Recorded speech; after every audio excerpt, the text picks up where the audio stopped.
अब मैं कुछ YouTube के कमेंट्स उठा रहा हूं और उन कमेंट्स के आंसर करता हूं, ठीक है। हे गाइस, स्वागत है आप सभी का द अल्फा बैंक चैनल में और मेरा नाम है चिराग चोपड़ा।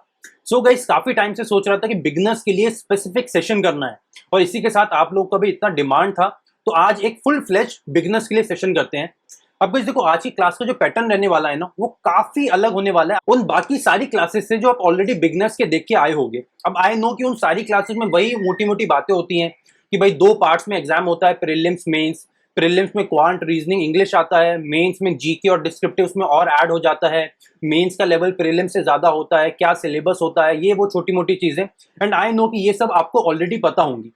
आज मैं बात करने वाला उन मेजर क्वेश्चंस की, उन मेजर डाउट्स के ऊपर जो मुझे पता है हर बिगनर को बहुत ज्यादा होते हैं। फॉर एग्जाम्पल, भाई पढ़ाई कहाँ से चालू करें, फिर कितना पढ़ना है, किस सेक्शन को सबसे ज्यादा टाइम देना है, क्या इंग्लिश क्वांट रीजनिंग को एक ही साथ पढ़ना है या अलग अलग पढ़ना है, फिर ऑनलाइन पढ़ना है या ऑफलाइन पढ़ना है, पेड कोर्सेज लेना है, फ्री कोर्सेज लेने हैं, मॉक टेस्ट सीरीज कौन सी बाय करनी है, क्या शेड्यूल होना चाहिए, कितना कितना टाइम हम किस सेक्शन को दें, और ऐसे बहुत सारे अलग अलग क्वेश्चंस को आज मैं बहुत डिटेल में डिस्कस करने वाला हूं। तो सबसे पहली बात तो ये कि आप लोग आज की क्लास को स्टार्ट से लेके एंड तक जरूर देखोगे और इसी के साथ मैं उन सारे क्वेश्चंस को भी डिस्कस करने वाला हूं जो आज मैंने YouTube पे 2-3 पोस्ट डाले थे, उस पर जितने भी कमेंट्स आए होंगे उनको भी आज डिस्कस कर लूंगा। बिकॉज बहुत सारे बच्चों ने कमेंट करा है कि एज अ बिगनर्स उनको क्या क्या प्रॉब्लम्स आ रहे हैं। फाइन, अब देखो सबसे पहले क्वेश्चन की बात करते हैं। भाई मैक्सिमम बच्चों को ये डाउट होता है कि सर प्रिपरेशन चालू कैसे करनी है और सर फ्री मटेरियल से पढ़ लें या पेड कोई क्लासेज या कोई पेड मटेरियल बाय करें। अब देखो, आप जब अपनी प्रिपरेशन के फर्स्ट लेग में हो, जब आप बिगनर एज अ बिगनर चालू कर रहे हो, तो देखो कोई भी आपको पेड मटेरियल या पेड क्लास बाय नहीं करना है। अगेन बोल रहा हूं, बाय नहीं करना है। सबसे पहले आप ये चेक करो कि भाई फ्री मटेरियल में आपको क्या क्या मिल रहा है। बिकॉज जब आप एक बार फ्री मटेरियल से गो थ्रू कर लोगे ना, तो आपको ये समझ आ जाएगा कि भाई इसका सिलेबस किस लेवल का है, भाई एग्जामिनेशन में क्या क्या पूछा जाता है। तो उससे एक तो आपको मोटी मोटी ये चीज क्लियर होगी कि आपको इस एग्जामिनेशन की प्रिपरेशन करनी भी है या नहीं। फाइन। और उसी के साथ गाइस, जितने भी टीचर्स आज पेड क्लासेस पढ़ा रहे हैं या पेड मटेरियल प्रोवाइड कर रहे हैं, उनके सबके सबके यूट्यूब चैनल में फ्री में मटेरियल अवेलेबल है। अब चाहे वो अनअकैडमी हो, टेक्स्ट बुक हो या बायजूस हो, मतलब मैक्सिमम जितने भी टीचर्स इन पे आज ऑनलाइन पढ़ा रहे हैं, वो टीचर्स कभी ना कभी ऑनलाइन यूट्यूब में फ्री में भी पढ़ाते थे। तो सबसे पहले उन टीचर्स के बारे में पता करो और उन सारे टीचर्स के यूट्यूब पे क्लासेस देखो। अब फॉर एग्जाम्पल अगर मैं बात करूं, तो जब मैं प्रिपरेशन करता था तो सुमित सर थे अड्डा पे, उस टाइम पे सुमित सर पढ़ाते थे, मुझे वो बहुत पसंद थे। उनकी क्लासेस देख सकते हो अगर मैथ्स की प्रिपरेशन कर रहे हो तो। अगर इंग्लिश की प्रिपरेशन कर रहे हो तो इंग्लिश के लिए तो मैंने किसी टीचर को फॉलो नहीं करा था। इंग्लिश के लिए मैंने प्रॉपर रीडिंग चालू करा, अच्छे से रीडिंग करना चालू करा, उसमें मेरा इंग्लिश का प्रिपरेशन हो गया। और रीजनिंग के लिए मैंने देखो एज सच किसी टीचर को फॉलो नहीं करा था। सबसे पहले मैंने एक बुक बाय करी थी अरुण शर्मा की, लॉजिकल रीजनिंग। उस बुक को मैंने अच्छे से सॉल्व करा था, पजल्स कैसे बनाने हैं, क्या क्या करना है। और उसके बाद मोटा मोटा आपको बताऊं तो मैंने ग्रेड अप का एक चैनल है यूट्यूब पे, उस चैनल पे जितने भी टीचर्स पढ़ाते थे रीजनिंग, उन सारे टीचर्स को मैंने फॉलो करा, तो उससे मेरा रीजनिंग भी काफी हद तक कवर हो गया था। अब मैं आप लोगों को ये नहीं बोल रहा हूं कि आपको अड्डा को फॉलो करना है या ग्रेड अप को फॉलो करना है, वो आपको खुद से डिसाइड करना है कि आपको किसको फॉलो करना है। भाई अगर आप अब मैथ में आशीष सर को फॉलो करना चाहते हो तो भाई उनका चैनल है स्टडीफाइड करके, उस पर जा सकते हो। या और किसी को, अगर इंग्लिश में निमिषा मैम है उनको फॉलो करना चाहते हो या और भी टीचर्स हैं तो उनके यूट्यूब चैनल पर जा सकते हो। भाई पेड मटेरियल की तरफ अभी स्टार्टिंग में मत जाओ, मेरा मोटा मोटा कहना यह है। फ्री मटेरियल भर भर के यूट्यूब पे अवेलेबल है, उन सारी फ्री मटेरियल्स की तरफ पहले जाओ। और इसी के साथ हमने द अल्फा बैंकर पे भी बहुत सारी क्लासेस अपलोड कर रखी हैं। एक टारगेट एसबीआई पीओ बैच करके मैंने फुल बैच बनाया है जिसमें प्रीलिम्स के रिगार्डिंग हम प्रिपरेशन कर रहे हैं, तो उस बैच को देख सकते हो। उसमें मैंने जीरो से लेके हीरो, मतलब होता है ना बिल्कुल जीरो लेवल से लेके एडवांस लेवल तक की प्रिपरेशन बताइए कि आपको कैसे चालू करना है। भाई अगर रीडिंग कॉम्प्रिहेंशन इंग्लिश में बात करें तो उसको कैसे आपको पढ़ना है, या पैराजंबल को कैसे पढ़ना है, एरर डिटेक्शन कैसे करने हैं, या मैथ में बात करें तो आपको प्रॉफिट एंड लॉस को कैसे अप्रोच करना है, या और बाकी जितने भी टॉपिक्स होते हैं, हमने द अल्फा बैंकर पर भी सारे टॉपिक्स को ऑलरेडी डिस्कस करा हुआ है। तो फ्री में पढ़ने की कोशिश करो। ये जरूरी नहीं है कि अगर आप पैसा कहीं पे दे रहे हो तो वहां पे आपको नॉलेज भी ज्यादा मिले। बिकॉज टीचर कितनी भी मेहनत कर ले, अब वो चाहे फ्री में पढ़ाए आपको या पेड मटेरियल प्रोवाइड कराए, टीचर कितनी मेहनत कर ले, जब तक आप खुद मेहनत नहीं करोगे आपका एग्जाम नहीं निकलने वाला। फाइन, तो मतलब दो क्वेश्चन के आंसर हो गए, कैसे पढ़ना है और कहां से पढ़ना है। ठीक है, नेक्स्ट क्वेश्चन जो बच्चों का होता है वो ये कि सर सारे सब्जेक्ट एक साथ पढ़ें या वीक सब्जेक्ट को पहले पढ़ें। अब भाई सबसे पहली बात तो ये कि सबसे पहले आपको ये डिसाइड करना है कि आपका वीक सब्जेक्ट कौन सा है। भाई 3 टॉपिक है, इंग्लिश क्वांट रीजनिंग। अगर कॉमर्स के हो तो आई थिंक कि आपको मैथ्स उतना इजी नहीं लगता होगा, और अगर इंजीनियरिंग से हो तो आई थिंक मोटा मोटा तो इंजीनियरिंग में सारे टॉपिक्स ही कवर हो जाते हैं आपके। बट हो सकता है रीजनिंग में आप उतने ज्यादा एफिशिएंट ना हो, तो आप लोग क्या करोगे सबसे पहले जब प्रिपरेशन चालू कर रहे हो ना, तो आपको इजी टॉपिक से प्रिपरेशन चालू करनी है। इसका मतलब क्या है कि भाई अगर आप इंजीनियरिंग बैकग्राउंड से हो तो आप क्वांट मतलब मैथ उठाओ सबसे पहले। वहीं अगर आप बीकॉम से हो या कॉमर्स के किसी और बैकग्राउंड से हो तो आप फिर सबसे पहले उठा लो वो इंग्लिश या रीजनिंग, मतलब इन दोनों में से जो आपको ज्यादा इजी लगता हो। बिकॉज जब इजी टॉपिक सबसे पहले उठाओगे ना तो अंदर से कॉन्फिडेंस आएगा, और प्रिपरेशन चालू करते टाइम वो कॉन्फिडेंस बहुत ज्यादा जरूरी है। बिकॉज गाइस ये मैं हर बच्चों को यही बोलता हूँ दैट दिस जर्नी, जो आप जर्नी अब तय करने के बारे में सोच रहे हो, it is not a sprint. ये स्प्रिंट रेस नहीं है, इट इज अ मैराथन। एक बहुत लंबी जर्नी आपको तय करनी है यहाँ से। तो उस जर्नी में हमेशा आपको एंजॉयमेंट बना रहना चाहिए, मोटिवेशन बना रहना चाहिए। तो चालू उस टॉपिक से करो, उस सब्जेक्ट से करो जो आपको सबसे ईजी लगता हो, जिससे प्रिपरेशन की स्टार्टिंग में आपको थोड़ा बहुत कॉन्फिडेंस अपने अंदर से आएगा। फाइन। अब इसी के साथ कुछ बच्चों को ये भी डाउट होता है कि सर हार्ड कॉपी से पढ़े या सॉफ्ट कॉपी से पढ़े, मतलब ऑनलाइन पढ़े या उनको प्रिंट आउट निकाल के पढ़े। अब गाइस देखो, एग्जामिनेशन आपका फुल टू मतलब ओवरऑल हर स्टेप एग्जामिनेशन का आपका ऑनलाइन होने वाला है। तो मैं तो आपको यही बोलूंगा कि जितना ज्यादा हो सके आप ऑनलाइन अपने लैपटॉप पे या अपने पीसी पे बैठने की कोशिश करें। बिकॉज फिर मैंने बहुत सारे बच्चे देखे हैं जो स्टार्टिंग में हार्ड कॉपी से पढ़ते हैं, प्रिंट आउट निकाल के पढ़ते हैं, बट फिर इवेंचुअली ना उनको एंड में मतलब अपनी प्रिपरेशन के आखिरी टाइम में बहुत ज्यादा इश्यूज आते हैं। बिकॉज फिर वो अपने लैपटॉप पे ज्यादा टाइम स्पेंड नहीं कर पाते या अपने पीसी पे ज्यादा टाइम स्पेंड नहीं कर पाते, 1 घंटे के लिए फोकस नहीं कर पाते मॉक्स में। तो ये अलग अलग इश्यूज बच्चों को आते हैं अगर वो स्टार्टिंग से इस चीज से फेमिलियर नहीं होते। तो कोशिश ये करो जितना ज्यादा ऑनलाइन चीजें रिपीट कर सको या पढ़ सको, उतना आपको अपनी जर्नी तय करने में और ज्यादा आसानी होगी। फाइन। इसी के साथ एक और क्वेश्चन जो बहुत ज्यादा बच्चों का बहुत बार बार आ रहा है वो ये कि सर सिलेबस कितने टाइम में खत्म करना चाहिए, और इस सिलेबस खत्म होने के बाद हमें क्या करना चाहिए। गाइस देखो, आइडियली मैं आपको बताऊं तो आइडियली आप ये मान के चलो सिलेबस आपको खत्म करने में इवेंचुअली अराउंड अराउंड 2 महीने लगने चाहिए। अब ये 2 महीने में आप कैसे करोगे? देखो मेरे हिसाब से मैथ के सारा अरिथमेटिक मतलब बेसिक्स पढ़ने में, क्वांट का बेसिक पढ़ने में आपको अराउंड अराउंड 1 महीना लगेगा। उसमें आपके सारे बेसिक्स क्लियर हो जाएंगे। इसी के साथ इंग्लिश की बात करें तो भाई इंग्लिश में आपको बस करनी है रीडिंग, स्टार्टिंग करो रीडिंग से। अब किसी न्यूज़पेपर को स्टार्टिंग से मत पढ़ने लग जाना कि भाई उस सर ने बोला है या उस मैम ने बोला है कि द हिंदू पढ़ो या इंडियन एक्सप्रेस पढ़ो या फिर फाइनेंशियल एक्सप्रेस पढ़ो। ऐसा मत करना, किसी भी टीचर की ये बात तो स्टार्टिंग में बिल्कुल मत सुनना, और न्यूज़पेपर बिल्कुल भी मत लगवाना। ये मैं आपको अपने पर्सनल एक्सपीरियंस से बता रहा हूँ। अब इंग्लिश की रीडिंग अच्छी कैसे करोगे, इसके लिए ना आप नॉवेल्स की मदद ले सकते हो या किसी भी और इंग्लिश बुक की मदद ले सकते हो। भाई अगर आप फेसबुक भी चला रहे हो और आपको कोई एक अच्छा सा ब्लॉग दिख जाता है या एक अच्छा सा पोस्ट दिख जाता है, तो उसको ओपन करो, उसको रीड करो स्टार्टिंग से लेके एंड तक। और कोशिश ये करो कि जितना ज्यादा हो सके ना आप इंग्लिश का मीनिंग भी इंग्लिश में समझ सको। बिकॉज कई सारे बच्चे ऐसे होते हैं स्टार्टिंग में जिनको इंग्लिश का मतलब हिंदी में कन्वर्ट करके ही समझ आता है। स्टार्टिंग के लिए वो भी ठीक है, बट धीरे धीरे कोशिश ये करो कि जब कोई पोस्ट पढ़ते हो या कोई ब्लॉग पढ़ते हो तो उसको इंग्लिश में ही समझ सको, तो और इंग्लिश आपकी ईजी होने लगेगी। ठीक है। और अगर रीजनिंग कर रहे हो तो रीजनिंग के लिए भाई मैंने तो बुक फॉलो करी थी, वो मैं बुक का अभी आपको नाम बता दूंगा। पर रीजनिंग के भी इजी इजी टॉपिक्स कवर करने में आई थिंक आपको 15 से 20 दिन लगेंगे। अब भाई इजी टॉपिक फॉर एग्जांपल हो गया blood relation, direction sense, inequality, syllogism और coding decoding, Chinese coding decoding, input output, मतलब इजी इजी टॉपिक्स करने में 15-20 दिन लगेंगे। उसमें वेल वर्स्ड हो जाओगे इजी टॉपिक से। उसके बाद मोटा मोटा बच्चे का पजल, तो पहले इजी टॉपिक करना रीजनिंग में, उसके बाद फाइनली पजल पे आना। अब पजल किस बुक से फॉलो करोगे या किस सोर्स से फॉलो करना चाहिए वो मैं अभी आपको बताता हूँ। अब गाइस अगर अभी तक क्लास अच्छी लग रही है then do like and share the class. अपने सारे के सारे फ्रेंड्स के साथ इस क्लास को जरूर शेयर करना, और मुझे कमेंट सेक्शन में जरूर बताना कि अभी तक आपके किन किन क्वेश्चन का आंसर हो गया है और किन क्वेश्चन का आंसर नहीं हुआ है। क्लास एंड तक देखो, because I am pretty sure कि मैक्सिमम क्वेश्चंस का मैं आंसर आज कर दूंगा। बट स्टिल कोई क्वेश्चन अगर रह जाता है तो आप कमेंट सेक्शन में उस क्वेश्चन को लिख देना, और मैं अपनी तरफ से पूरी कोशिश करूंगा। एक्चुअली ना मैं सोच भी रहा हूँ कि मैं एक लाइव सेशन भी करूंगा बिगनर्स के साथ। तो एक बार आज की क्लास आप पूरी देख लो, अगर स्टिल कोई क्वेश्चन रह जाता है या बच जाता है जो आंसर नहीं मिलता है आपको, तो लाइव क्लास में उन सारे क्वेश्चन का आंसर आपको मिल जाएगा। ठीक है। अब बहुत सारे बच्चों का यही क्वेश्चन होता है कि सर किन बुक्स को फॉलो करना है। अब देखो सबसे बड़ी बात तो किसी बुक को फॉलो करने की एक्सेस जरूरत नहीं है, बट मैं जब अपनी प्रिपरेशन स्टार्ट कर रहा था मैंने बुक से ही चालू करा था। तो मैं आपको उन बुक्स का नाम बता देता हूँ। देखो भाई क्वांट के लिए एक ही बुक मैंने फॉलो करी थी, वो थी quantitative aptitude bye Arun Sharma. ये कैट का बुक है। कैट एक एग्जामिनेशन होता है, कॉमन एप्टीट्यूड टेस्ट। ये एमबीए के लिए एग्जामिनेशन होता है। तो जितने भी बच्चे मुझे जानते हैं द अल्फा बैंकर को कुछ टाइम से फॉलो कर रहे हैं उनको पता है मैंने पहले कैट दिया है। मेरा कैट में 97.52 परसेंटाइल आया था and I then went to IIM Nagpur. उस पर ड्रॉप आउट करके यहाँ SBI PO और IBPS PO के मैंने एग्जामिनेशन दिए थे। तो आप वो बुक फॉलो कर सकते हो, quantitative aptitude bye Arun Sharma. उस बुक का एक फोटो अभी मैं आपकी स्क्रीन पे भी दिखा दूंगा। ठीक है। इसके साथ एक और बुक आता है quantitative aptitude bye Sarvesh Verma, वो भी बहुत अच्छा बुक है, उस बुक को भी फॉलो कर सकते हो। देखो क्वांट में आपको मोटा मोटा ये बात बताऊं कि आप ज्यादा टाइम क्वांट में उस बेसिक एप्टीट्यूड पे वेस्ट मत करना।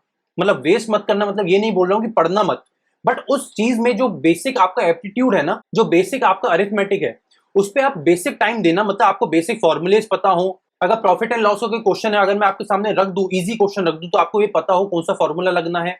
और क्वांट में सबसे इंपॉर्टेंट टॉपिक्स की बात करूं तो सबसे पहले आएगा परसेंटेजेस, फिर आएगा रेशियो प्रपोर्शन। ये चीजें लिखते रहो जो मैं बोल रहा हूं, percentages, ratio and proportion, profit and loss, time and work, time speed distance, mixture allegation, mensuration और प्रॉफिट एंड लॉस। ये प्रॉफिट एंड लॉस तो बोल चुका हूं ना। हाँ, इतने टॉपिक्स है, मोटे मोटे 7-8 टॉपिक्स है, सबसे ज्यादा इंपॉर्टेंट है, तो इन टॉपिक्स को सबसे अच्छे से कर लेना। बट रेशियो एंड प्रपोर्शन और परसेंटेजेस, ये दो टॉपिक ऐसे हैं जो आपके डेटा इंटरप्रिटेशन मतलब डीआई में भी आपकी बहुत ज्यादा मदद करेंगे।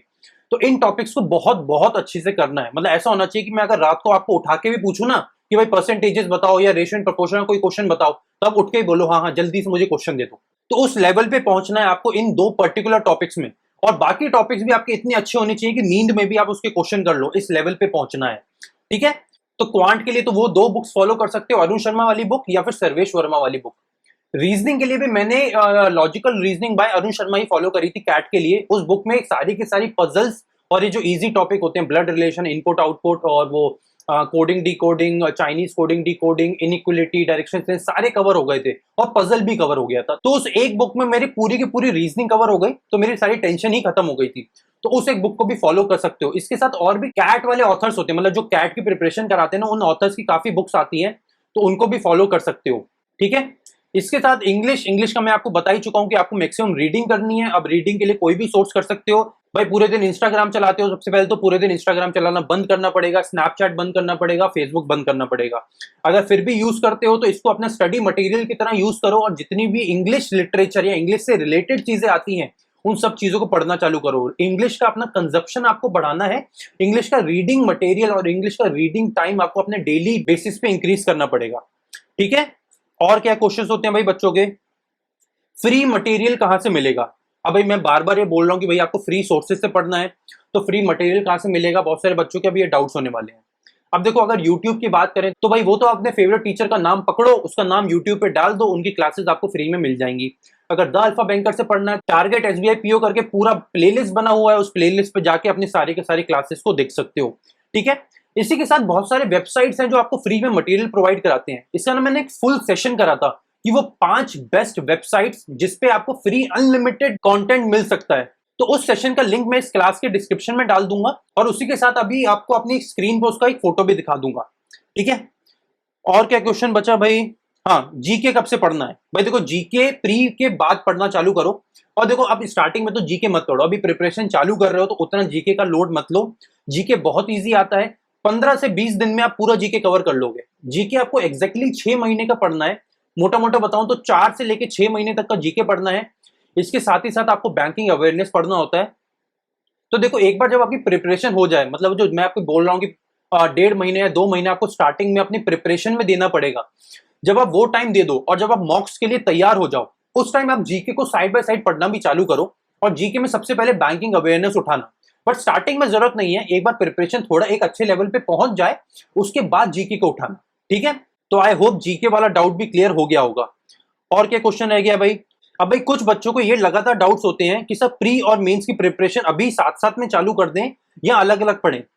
अब देखो भाई जब आप प्रिपरेशन स्टार्ट कर रहे हो ना, तब आपके लिए ना कोई प्रीलिम्स है ना कोई मेंस है, आपके लिए क्लियर बस एक ही एग्जामिनेशन है। सबसे पहले बेसिक्स पढ़ना चालू करो। बेसिक्स पढ़ना चालू करोगे तो आपके प्रीलिम्स के साथ साथ मेंस की प्रिपरेशन ऑब्वियसली होनी चालू हो जाएगी। इसके साथ जब थोड़ा एक लेवल अच्छा हो जाए, जब मैं बोल रहा हूँ कि आप मॉक्स देने लायक खुद को मानने लगो, जब उस लेवल पे पहुंच जाओ ना, तो उसके बाद कोशिश ये करना कि आप मुश्किल क्वेश्चन करने लग जाओ। अब मुश्किल क्वेश्चन आपको कैसे मिलेंगे, जो मैंने आपको बुक्स बताई है उसमें LOD 3 होता है। LOD 3 मतलब लेवल ऑफ डिफिकल्टी 3। तो उस लेवल के अगर क्वेश्चन करोगे तो वो मेंस लेवल के क्वेश्चन ही होते हैं। इसी के साथ LOD 2 टाइप के क्वेश्चन भी आपको मेंस में काफी मिल जाएंगे, वो फॉलो कर सकते हो। और अगर इंग्लिश की बात करें तो इंग्लिश में आप प्रॉपर रीडिंग कॉम्प्रिहेंशन और पैराजंबल्स जिस दिन बनाने लग जाओगे, आप ये मानना कि आप प्रीलिम्स की प्रिपरेशन प्रॉपर कर चुके हो। उसके बाद आप मेंस के मॉक टेस्ट देना भी चालू कर सकते हो। बट सबसे पहले आपका टारगेट ये होना चाहिए कि इंग्लिश सेक्शन अगर आपको अच्छा करना है तो रीडिंग कॉम्प्रिहेंशन और पैराजंबल, ये दो में आपकी पकड़ अच्छी होनी ही चाहिए। और उन दोनों में आपकी पकड़ अच्छी होने के लिए आपको रीडिंग पार्ट अपना अच्छा करना पड़ेगा। अब एक और डाउट जो बहुत सारे बच्चों का होता है वो ये कि सर इंग्लिश में रीडिंग के साथ साथ ग्रामर भी पढ़ना है क्या? अब भाई देखो, मैं हजारों बार already the alpha banker channel पे बता चुका हूं, अगेन आज आपको बता देता हूं। गाइस, ग्रामर उतना इंपॉर्टेंट नहीं है बैंकिंग एग्जामिनेशंस के लिए। अगर बेसिक आपको ग्रामर की चीजें पता है, for example subject verb agreement, भाई एडवर्ब क्या होते हैं, एडजेक्टिव्स क्या होते हैं, नाउन क्या होता है, प्रोनाउन क्या होता है, तो उतने में भी आपका काम हो जाएगा। बट बिल्कुल बेसिक नॉलेज भी है ना अगर आपके ग्रामर की, तो उससे ज्यादा पढ़ने की जरूरत नहीं है। भाई कुछ नहीं लगता, ना कोई फॉर्मूला लगता है एग्जामिनेशन में ग्रामर का, ना कोई ये लगता है वो लगता है, कुछ मत पढ़ो गाइस। अगर बेसिक आपको टेंस की नॉलेज है, सब्जेक्ट वर्ब अग्रीमेंट की नॉलेज है, तो आपका काम हो जाएगा उतने में, ठीक है। तो ग्रामर में ज्यादा टाइम वेस्ट मत करना। जितने भी टीचर्स हैं जो आपको बोलते हैं ग्रामर पढ़ो ग्रामर पढ़ो, वो बस इसलिए बोलते हैं कि उनका कोर्स बिके, भाई वो पेड मटेरियल प्रोवाइड करा रहे होंगे या पेड क्लासेस प्रोवाइड करा रहे होंगे, तो वो यही चाहते हैं कि भाई उनका बच्चा वो पेड मटेरियल देख ले। तो मत पढ़ो, मतलब उन फालतू चीजों में मत पढ़ो। ग्रामर आपके लिए इंपॉर्टेंट नहीं है, रीडिंग अच्छी कर लो। रीडिंग अच्छी करोगे ना तो ग्रामर का खुद से सेंस आने लग जाएगा। मैंने ना एक फुल फ्लेजेड सेशन करा था on how to prepare English for SBI PO, तो उस सेशन को जरूर देख लेना अगर अभी तक नहीं देखा है। और उस सेशन के बाद ना आप मुझसे खुद आके बोलोगे कि सर अंदर से अलग सा कॉन्फिडेंस आया है और अब खुद से लग रहा है कि ये एग्जामिनेशन तो पक्का निकल जाएगा। फाइन, अब यहां तक क्वेश्चंस हो गए। और क्या क्वेश्चन रह गया है? हाँ, कौन सा मॉक टेस्ट सीरीज फॉलो करना है। एक ही लास्ट क्वेश्चन ले रहा हूं कि किस मॉक टेस्ट सीरीज को फॉलो करना चाहिए। अब guys देखो, बहुत सारे मॉक टेस्ट हैं, आई नो कि आप लोगों के साथ बहुत सारा कंफ्यूजन भी हो रहा होगा। अब देखो, अगर आप अपनी प्रिपरेशन स्टार्ट कर रहे हो तो उसके लिए अलग मॉक टेस्ट सीरीज है, और अगर प्रिपरेशन के एंड में हो तो अलग मॉक टेस्ट सीरीज है। प्रिपरेशन स्टार्ट कर रहे हो तो भाई मैं दो ही मॉक टेस्ट सीरीज फॉलो करता हूं, और उसमें जो सबसे अच्छा मुझे लगता है वो है टेक्स्ट बुक। मतलब टेक्स्ट बुक बिगनर्स के लिए एक बून है, मतलब वो होता है ना आप लोगों के लिए एक अंदर से संजीवनी बूटी, उस टाइप का है आप लोगों के लिए टेक्स्ट बुक। बिकॉज बिगनर्स के लिए आपको हमेशा कॉन्फिडेंस चाहिए होता है, और वो कॉन्फिडेंस आपको टेक्स्ट बुक से मिलेगा। बिकॉज यहाँ पे बहुत सारे बच्चे एग्जामिनेशन देते हैं, तो जब आप इतने बड़े लॉट के साथ कंपीट करते हो ना, तो आपको बहुत ज्यादा मदद मिलेगी। बिकॉज तब ना आपको ये समझ आएगा कि आप एक्चुअली कहाँ स्टैंड करते हो इतने सारे बच्चों के बीच में। और उसी के साथ इनका इंटरफेस बहुत अच्छा है, और इसी के साथ इनका जो एनालिसिस पार्ट है वो भी बहुत अच्छा है। तो आप टेक्स्ट बुक को जरूर फॉलो कर सकते हो। अब एक टेक्स्ट बुक है ना, टोटल 3 पास आते हैं, एक मंथली पास, एक 14 मंथ का पास आता है, एक लाइफ टाइम पास आता है। मंथली पास पड़ेगा आपको 299 का, 14 मंथ वाला पास पड़ेगा आपको 399 का, और लाइफ टाइम पास पड़ेगा आपको 699 का। अब अगर आप टेक्स्ट बुक को फॉलो कर रहे हो या टेक्स्ट बुक का मॉक टेस्ट सीरीज बाय करने वाले हो, तो आप द अल्फा बैंकर का एक कोड लगा लेना, ALFA अल्फा। ये कोड लगाओगे तो आपको 30% ऑफ मिल जाएगा। अब भाई इसमें मेरा कोई कमीशन नहीं है कि आप लोगों को ये लगे कि आप जितना बाय करोगे उतना मुझे कमीशन मिलने वाला है, ऐसा कुछ नहीं है। टेक्स्ट बुक वालों ने मुझे अप्रोच करा था, फिर उसके बाद मैंने उनका कंटेंट देखा, मुझे कंटेंट सही लगा, इसलिए मैं अब आपको सजेस्ट कर रहा हूं कि आप लोग टेक्स्ट बुक का मॉक टेस्ट सीरीज बाय कर सकते हो। 3 पास है, मंथली, 14 मंथ और लाइफ टाइम, जो अच्छा लगे वो बाय कर लेना, और ALFA अल्फा कोड लगाओगे तो 30% आपको ऑफ मिल जाएगा। फाइन, ये हो गया आपका स्टार्टिंग के लिए। अब अगर आप इसी के साथ आगे चलते हो और मुश्किल मॉक टेस्ट देना चाहते हो, तो मुश्किल मॉक टेस्ट देखो, आपको टेक्स्ट बुक में भी मुश्किल क्वेश्चंस मिल जाएंगे। फाइन, पर इसके साथ अगर आप अपने आप को खुद बहुत ज्यादा चैलेंज करना चाहते हो, तो आप ऑलिव बोर्ड या टेस्ट जोन भी बाय कर सकते हो। बट वो बात की बात है, वो उसके लिए बाद में बात करेंगे। अभी स्टार्टिंग में अगर आप बिगिनर हो तो टेक्स्ट बुक से आपका काम हो जाएगा। फाइन, अब यहां तक वो क्वेश्चंस के आंसर हो गए जो मुझे मोटे मोटे में लिख के लाया था। अब मैं कुछ यूट्यूब के कमेंट्स उठा रहा हूं और उन कमेंट्स के आंसर करता हूं, ठीक है। एक क्वेश्चन पूछा है देवेंद्र कासवान ने, sir I am preparing with all my energy and whole day but don't know how much time and how much tough for which. Devendra देखो, मैं इन दोनों का आंसर कर चुका हूं। अगर आप एज अ बिगिनर मुझसे बात कर रहे हो तो आपको क्वांट में एटलीस्ट 1 महीना देना है, जिसमें आपको अपने सारे बेसिक्स क्लियर करने हैं। इंग्लिश में रीडिंग अच्छी करो, 15-20 दिन या 1 महीना दोगे तो रीडिंग में एक कॉन्फिडेंस आने लगेगा। जिस दिन वो कॉन्फिडेंस आने लगे उसके बाद आप अपने इजी टॉपिक से चालू कर सकते हो। इजी टॉपिक्स हो गए fill in the blanks, cloze test, error detection, sentence connectors, word replacement, ये इजी टॉपिक्स हो गए, ये चालू करो। और उसके बाद रीडिंग कॉम्प्रिहेंशन और पैराजंबल, ठीक है। इंग्लिश ऐसे करोगे। और रीजनिंग के लिए क्या करोगे भाई, अगर बुक फॉलो करना चाहते हो तो अरुण शर्मा की वो लॉजिकल रीजनिंग वाली बुक ले लेना, नहीं तो और बहुत सारे फ्री सोर्सेज आपको मिल जाएंगे रीजनिंग के लिए भी। उसमें भी सबसे पहले इजी टॉपिक से उठाओ, blood relation, inequalities, direction sense, coding decoding, already हम अपनी सेशन में बात कर चुके हैं। फाइन, तो इस तरीके से आप अपनी प्रिपरेशन चालू कर सकते हो। स्टार्टिंग में कितना टाइम दोगे, 1 महीने के आसपास देना क्वांटिटेटिव एप्टीट्यूड को, 1 महीना देना इंग्लिश को, और 1 से 1.5 महीना आपको लगेगा रीजनिंग में। डेली आपको तीनों सेक्शंस की प्रिपरेशन करनी है, किसी सेक्शन को छोड़ना नहीं है। तीनों सेक्शन डेली के डेली आपको पढ़ने हैं। तो इस हिसाब से करोगे तो आपका 1.5 से 2 महीने में टोटल बेसिक्स क्लियर हो जाएंगे और उसके बाद आप रिवीजन के लिए और मॉक टेस्ट के लिए तैयार हो जाओगे। फाइन भाई, नेक्स्ट कमेंट है आमी AAMI का, how much time it takes for a complete beginner to complete the whole syllabus. भाई मैं ऑलरेडी डिस्कस कर चुका हूं, 2 महीने में आपका कंप्लीट सिलेबस कवर हो सकता है। भाई अगला कमेंट है Vijeta Kumari, from when a person should start his preparation for exam, plus if the person knows the concept but is slow in solving, how to do. देखो क्या करोगे, अगर आपको सारे बेसिक्स पता है, सारे कॉन्सेप्ट्स पता है ना, तो आप बेसिक में अपना टाइम वेस्ट मत करो, ज्यादा टाइम उसमें इन्वेस्ट ना करते हुए ना, अब आप कोशिश ये करो कि आप LOD 3 वाले क्वेश्चन लगाओ या एटलीस्ट LOD 2 वाले क्वेश्चन तो लगाने चालू करो, मतलब थोड़े मुश्किल क्वेश्चन को सॉल्व करना चालू करो। देखो क्या होता है, कई बार ना हमारी इजी क्वेश्चन में स्पीड पता है क्यों नहीं बनती, बिकॉज हम मुश्किल क्वेश्चन करते ही नहीं है। हमें क्या लगता है कि भाई इजी लेवल में हम करते रहेंगे तो हमारी प्रिपरेशन अच्छी होगी, बट जिस दिन हम मुश्किल क्वेश्चन करना चालू करोगे ना, तो इजी क्वेश्चन आपको और इजी लगने लग जाएंगे, और जिस दिन वो बहुत इजी लगने लग जाएंगे, चुटकी बजाते आप एक एक सेकंड में उन क्वेश्चंस को करने लग जाओगे, या एटलीस्ट आपको अंदर से कॉन्फिडेंस तो आने लग जाएगा। तो कोशिश ये करो LOD 2 और LOD 3 टाइप के क्वेश्चंस भी करना चालू करो। फाइन, नेक्स्ट कमेंट है प्रगति शुक्ला का, how to manage time in exams, like I get anxiety when time runs and it affects my accuracy. देखो प्रगति, ये वाला जो आपका क्वेश्चन है ना, ये मैंने अपनी लाइव सेशन करा था लास्ट वीक, उस सेशन में मैंने क्लियरली डिस्कस करा था कि आपको एग्जामिनेशन को कैसे टारगेट करना है और कैसे आपको एग्जामिनेशन में अपनी नर्वसनेस खत्म करनी है। तो अगर अभी तक आपने वो लाइव सेशन नहीं देखा है तो मैं आपको यही सजेस्ट करूंगा कि एक बार वो मेरे कहने से लाइव सेशन जरूर देख लें, and I am pretty sure कि आपके सारे के सारे आंसर्स मिल जाएंगे आपको। फाइन भाई, नेक्स्ट कमेंट है एरुडाइट बैंकर्स का, मेंस के लिए कैसे और कितना पढ़ें, क्या मॉक्स लगाएं या टीचर को फॉलो करें। देखो एरुडाइट बैंकर, आपको क्या करना चाहिए, अगर आपकी प्रिपरेशन प्रीलिम्स की पूरी हो चुकी है और अब आप खुद को मेंस के लिए तैयार मानते हो, तो सबसे पहले LOD 3 के क्वेश्चन लगाने चालू करो, डिफिकल्ट लेवल के क्वेश्चन लगाने चालू करो। अब किसी टीचर को फॉलो करने का टाइम नहीं है, अब आप खुद एक टीचर बनने लायक उस लेवल पे पहुंच गए हो कि आप लोगों को आगे खुद गाइड कर सकते हो। तो टीचर को फॉलो मत करो, नॉर्मल कंटेंट जितना मिलता है उतना सॉल्व करो, चाहे फ्री हो या पेड हो, जिसको भी फॉलो करते हो उनको फॉलो करते चलो। बट अब आपकी कोशिश ये रहनी चाहिए कि आप मैक्सिमम सेल्फ स्टडी करो या सेल्फ प्रैक्टिस करो। टीचर्स को फॉलो करने का अब टाइम निकल चुका है, वो बिगिनर्स के लिए होता है। एक बार आप टीचर्स को फॉलो करके अच्छे लेवल पे पहुंच गए, उसके बाद आपकी सेल्फ स्टडी ही आपको एक पार लगा सकती है। अगला कमेंट है रे ऑफ चेंज का, I am studying all day long analysing मॉक्स working on weaknesses. Ray of change, I think कि ये क्वेश्चन का आंसर आपको ऑलरेडी अभी तक मिल चुका होगा। अगर स्टिल नहीं मिला है कोई आपको आंसर, तो आप इस वीडियो के कमेंट में डाल देना, मैं उसको अगले आने वाले लाइव सेशन में जरूर इंक्लूड करूंगा। फाइन, अगला कमेंट है आकाश कुमार का, YouTube channel and resources for bank preparation. Akash, शायद मैं ऑलरेडी इन क्वेश्चंस का आंसर कर चुका हूं, वो 5 फ्री रिसोर्सेज वाले सेशन का लिंक मैं इस वीडियो के डिस्क्रिप्शन में डाल दूंगा, वहां से उठा लेना, फ्री रिसोर्सेज मिल जाएंगे। और यूट्यूब चैनल, जो भी आपको टीचर सबसे अपना बेस्ट लगता हो, आपका पसंदीदा टीचर हो, उस टीचर को आप फॉलो कर सकते हो। अगला कमेंट है मानिक जसवाल का, online course wish to prefer.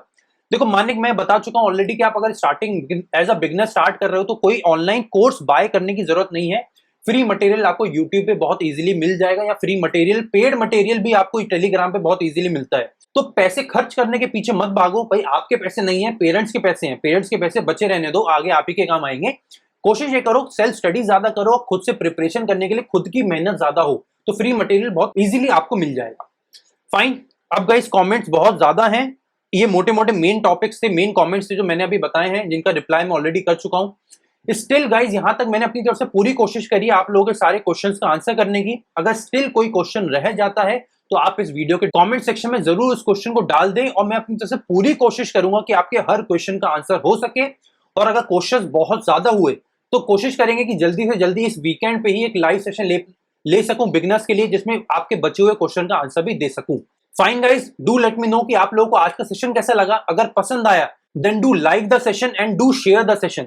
Guys, आप लोग जितना ज्यादा लाइक करोगे सेशन को, जितना ज्यादा शेयर करोगे ना सेशन को, उतना ज्यादा ये जो हमारी क्लासेस है ना, जो हमारे सेशन है द अल्फा बैंकर पे, ये यूट्यूब पे उतना ऊपर रैंक करेगा, और जितना यूट्यूब पर ऊपर रैंक करेगा द अल्फा बैंकर का रीच उतना ज्यादा बढ़ेगा। और आपका और मेरा एक ही मकसद है भाई, आप अपनी पढ़ाई में बिगनर हो, मैं यूट्यूब पे बिगनर हूं, तो मैं यही कोशिश कर रहा हूं कि ज्यादा से ज्यादा लोगों की मदद हो सके, ज्यादा से ज्यादा बच्चों तक हम पहुंच सके, और उसके लिए बस आप ही लोग मदद कर सकते हो। तो ज्यादा से ज्यादा लाइक करो और शेयर करो, कमेंट करो ज्यादा से ज्यादा, जिससे ये सेशन और ज्यादा ऊपर रैंक करेगा। फाइन गाइस, और इसी के साथ अगर इस चैनल पे नए हो तो चैनल को सब्सक्राइब जरूर करके जाना, बिकॉज द अल्फा बैंकर पे बहुत इंपॉर्टेंट सेशंस हम लगातार अपलोड करते रहते हैं, तो आपका कोई भी सेशन मिस ना होने पाए। So guys, see you in the next session. Signing off. My name is Chirag Chopra. Take care and keep preparing.